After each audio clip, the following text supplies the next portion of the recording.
Usap-usapan ngayon sa entertainment industry ang balitang tapos na umano ang kontrata ng beauty queen actress na si Rabia Mateo sa Sparkle GMA Artist Center.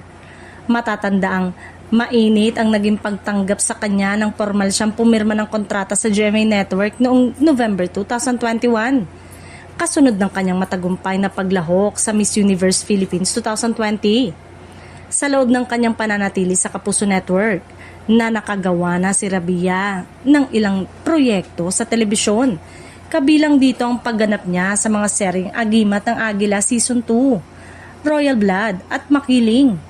Unti-unti na rin siyang ipinapakita ng kanyang kakayanan sa pag-arte at hosting na nagbigay sa kanya ng mas malawak na exposure sa industriya.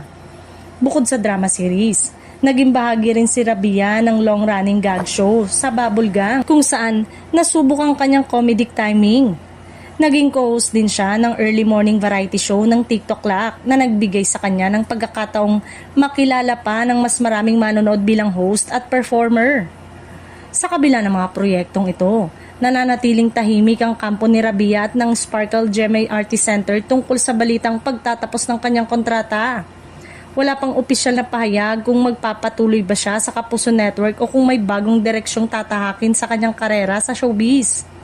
Hindi rin dingid sa kaalaman ng publiko na isa sa mga pangarap ni Rabia ay ang maipagpatuloy ang kanyang pag-aaral upang maging doktor balang araw.